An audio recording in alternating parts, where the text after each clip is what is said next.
All right, I got my script, I got my pencil, and I got my water bottle. I'm ready for this rehearsal to begin.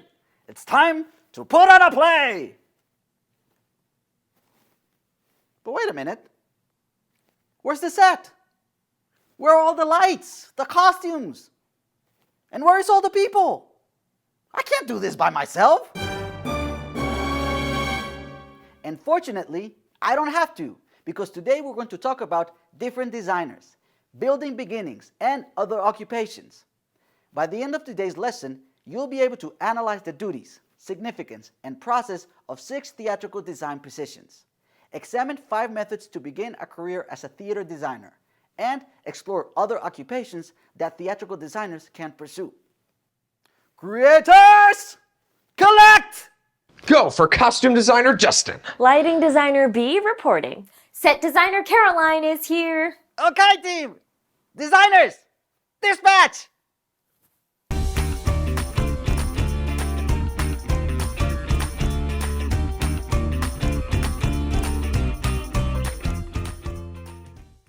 And let's start with different designers by analyzing the duties, significance, and process of 6 theatrical design positions. First up, the set designer. The set designer's job is to design the scenery that appears on the stage. This could be anything from a prison, to a magical forest, to the living room of a house. The set designer is essential for a production because they are responsible for the physical world of the play. Their work immerses the actors and the audience into the script setting. Another person who works closely with the set designer is the props designer. The props designer's job is to plan and supervise the production's props. As a quick reminder, props are considered anything movable or portable on the stage. Usually, props are considered anything that the actors carry, although some items like a fan or a ladder may also cross into the set or costume team.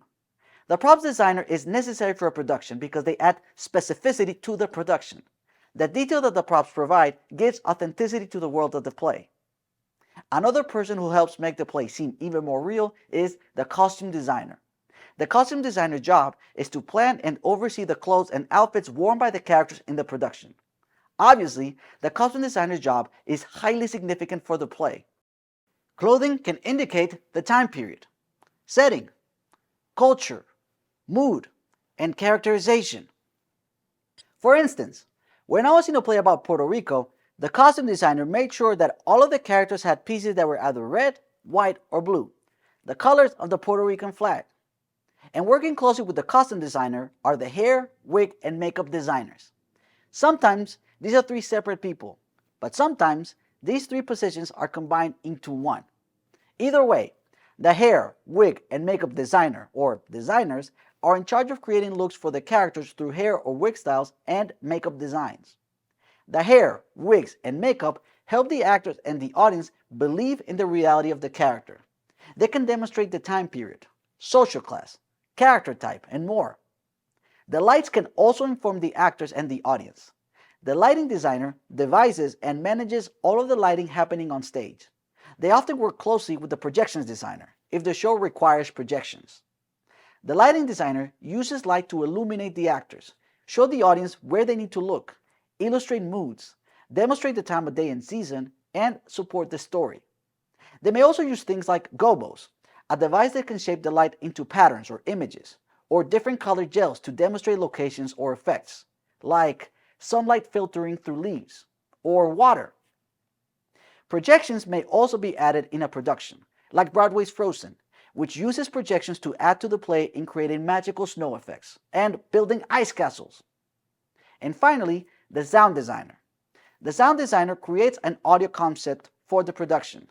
The sound effects may be live or pre-recorded, and the sound designer is responsible for setting up the equipment and training the person who will run the soundboard.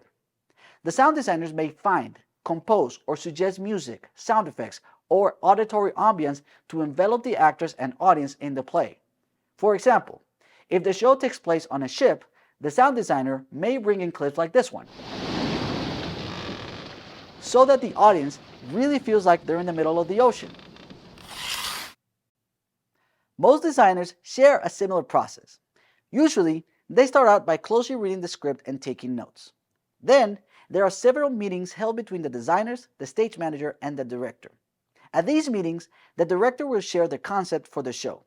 This concept will guide the designers so that all of the elements of the show tie together and support the story. The designers will then conduct their own research into the time period, setting, mood, and more. Each designer will create a mock-up or a sample of their work. Set designers may build a small-scale model. Custom designers may bring in sketches or photo collages, and so forth. Once their concept is approved, then the designers work with their teams to physically create their work. While the designers may not build the items themselves, they are responsible for overseeing and supervising the work. And we better move on with our work too, with building beginnings, by examining 5 methods to begin a career as a theater designer. If you are interested in becoming a theatrical designer, I've got some great news for you. You can start training right now. You don't have to wait until you're an adult or after you've been to college. There are several ways to begin the craft of theater right now. And what better place to begin than at an actual theater? Check out the theaters in your local area. Look for a variety of theaters, professional theaters, community theaters, and children's theaters. No matter what type of theater you find, I can guarantee you they'll be more than happy to accept volunteers.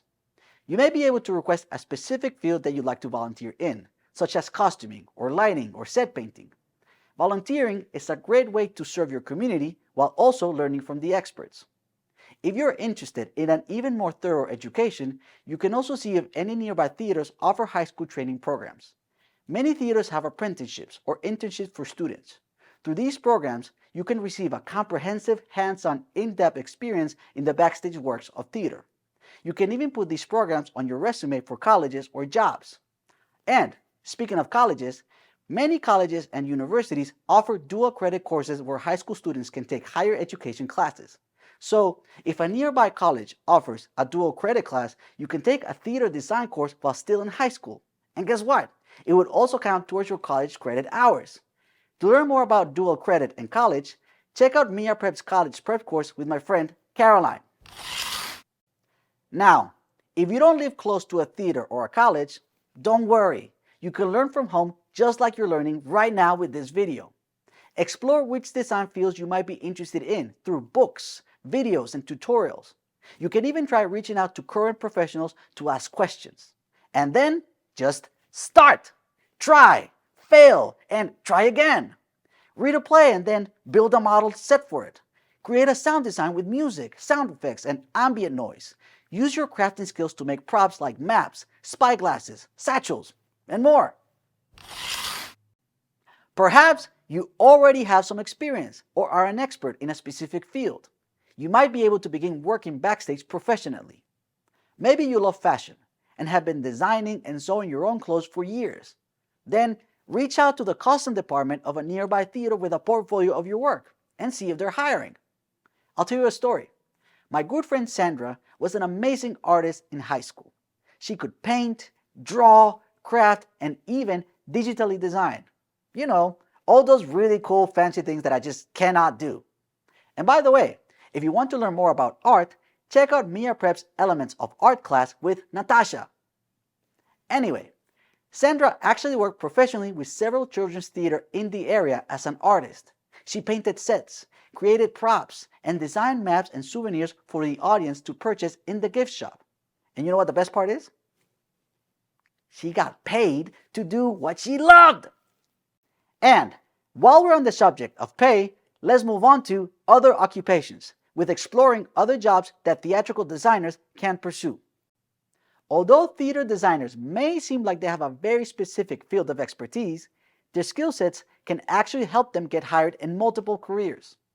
The set designer skills in creating and building scenery give them the perfect training and experience necessary for jobs like flipping houses, constructing tiny homes, or woodworking.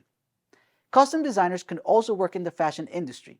My friend Perry, who was a costume designer for several years, shifted careers to work in the fashion industry. He started by working in alterations, repairing or changing clothes to better fit people. Then, he opened an online clothing store for his own designs. Similarly, props designers could also open online shops with their crafting skills. The unique expertise in decorating sets could also lead them to interior design. Or maybe they could work in staging, preparing homes for sale with furniture, or getting businesses ready for the holidays with seasonal decorations. And, speaking of the holidays, hair, wig, and makeup designers can also take extra long holidays by working on cruise ships as face painters. Their abilities can also qualify them for work as personal stylists for weddings, proms, or even celebrities. And, if they were celebrities, they might run into lighting and projections designers, who could also work at concerts. On the other side, my cousin Linda works as a corporate lighting designer. She works with businesses in their lighting for conferences, speeches, and banquets. And finally, sound designers can also work in the music industry. They write music, perhaps they can compose film scores or create jingles for commercials. Cue for music! And now that we've got our mood music going, let's review what we learned today. We started with looking at different designers by analyzing the duties, significance, and process of 6 theatrical design positions. Then, we talked about building beginnings by examining 5 methods to begin a career as a theater designer. And finally, we covered other occupations by exploring other jobs that theatrical designers can pursue. Don't forget to check out the practice questions and PDF for this lesson to prepare for our next lesson, where we're going to learn all about playwrights and dramaturgs. Until then, remember, In theater, like in life, The limit? is your imagination. Hey!